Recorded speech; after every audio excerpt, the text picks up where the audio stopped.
Assalamu alaikum, dear students. Today we have new topic which is gas discharge tube. Students, we are discussing the atomic structure, and in order to completely describe the structure of an atom, first of all we will have to go some basic concepts and basic works which have been done previously, and one of them is gas discharge tube experiment. First of all, we will discuss what is gas discharge tube. A gas discharge tube is a tube made up of glass or some other material like silica, alumina, zinc sulfide and some other materials. It is a tube made up of some glowing or fluorescent material.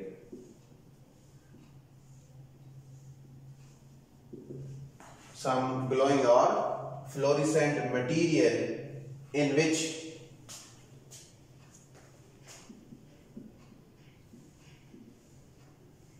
gas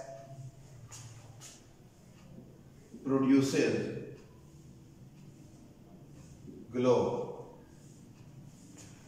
by electric discharge. Means if we have this sort of material, it is filled with a gas and connected to electricity. When a source of potential is applied, then the gas within this tube begins to glow, and its glow can also be observed on the walls of this tube. That's why it is known as discharge tube. First of all, we will discuss the construction of discharge tube.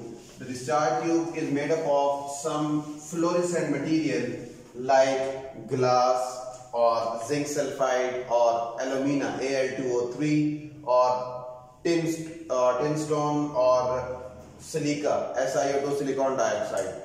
So we can make this glass tube, this discharge tube by any material which is capable of producing glow or fluorescence. The construction of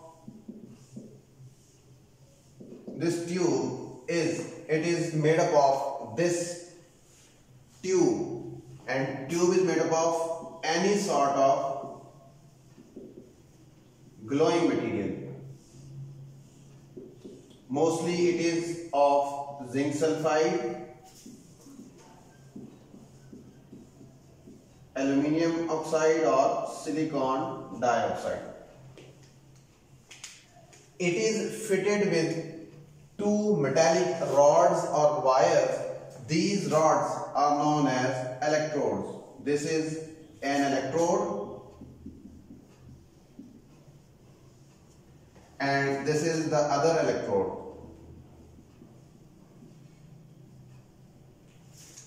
An electrode which is capable of carrying oxidation on its surface is mostly known as an anode.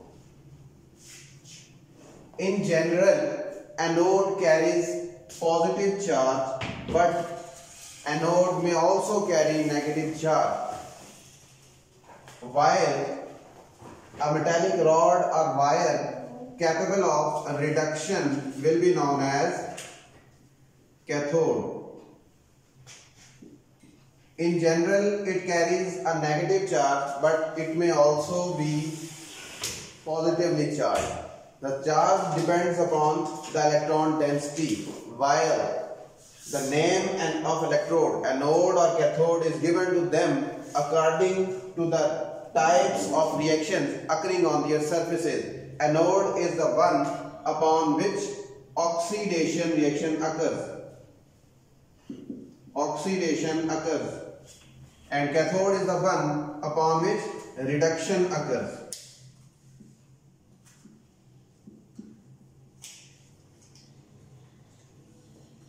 It is externally connected to a source of voltage or battery V.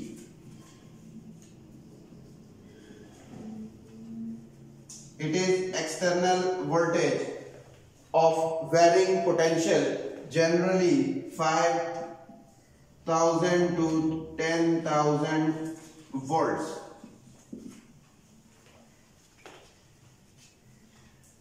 The positive terminal of the battery is connected to the anode and negative terminal to the cathode. The discharge tube is filled with gas.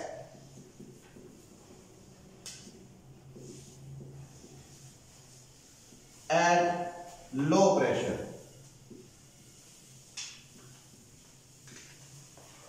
Discharge tube is filled with some sort of gas or vapors of that gas at very low pressure. This is the construction of discharge tube, made up of a tube fitted with two electrodes, one acting as cathode and other acting as anode, connected externally to a source of voltage or battery having a potential of about 5,000 to 10,000 volts. This is the construction of the gas discharge tube. Students, we have discussed two important points here. Number one, gas is filled at low pressure and potential is applied of 5,000 to 10,000 volts. How much pressure will be there and the strength or value of potential, the power of the battery, these two factors depend upon the length of the tube. What the point? How much pressure is applied and how much voltage is applied. Both depend upon the length of the tube. Now the working of discharge tube.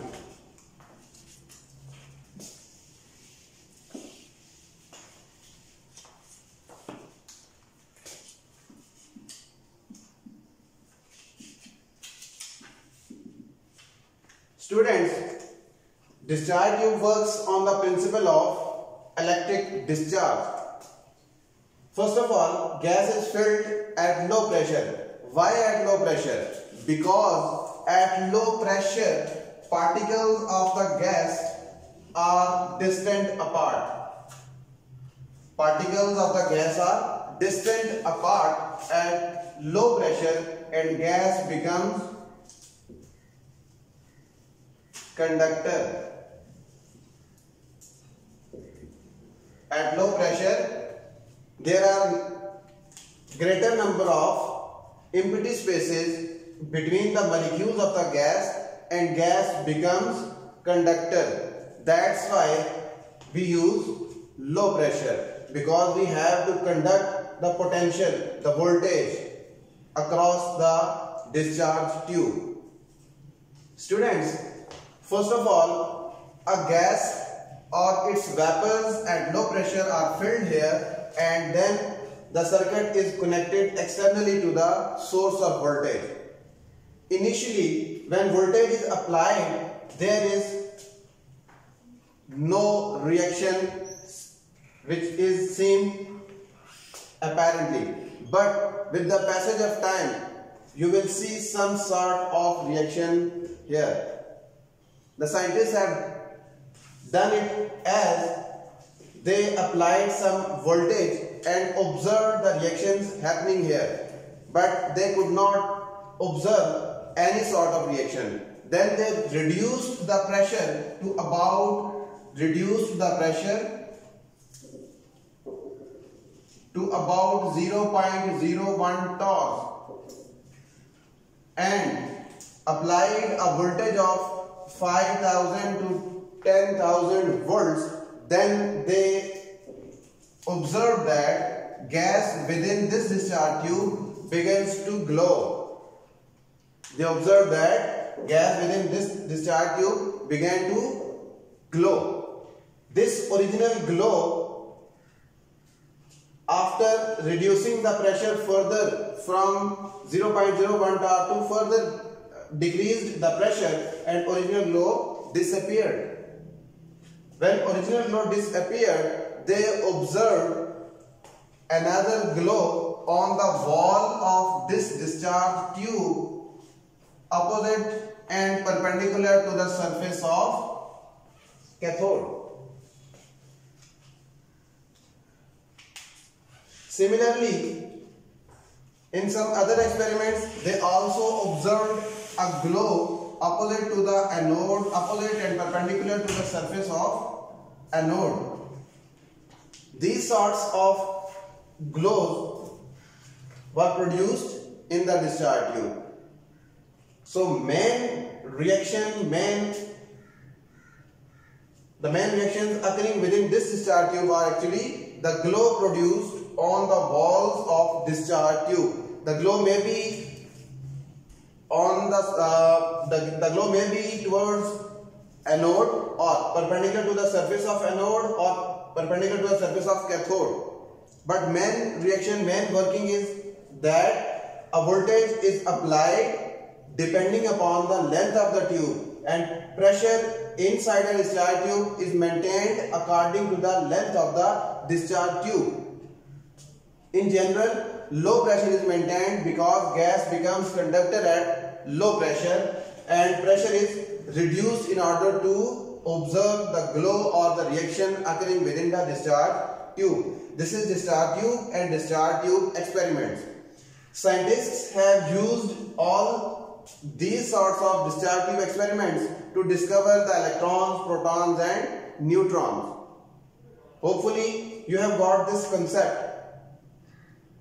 Students, in 1887, J.J. Thomson applied this experiment to discover the electron, and he observed glow here perpendicular to the surface of cathode. And in 1886, E. Goldstein performed this experiment with some variations and observed a glow opposite to the surface of anode, means perpendicular to the surface of anode.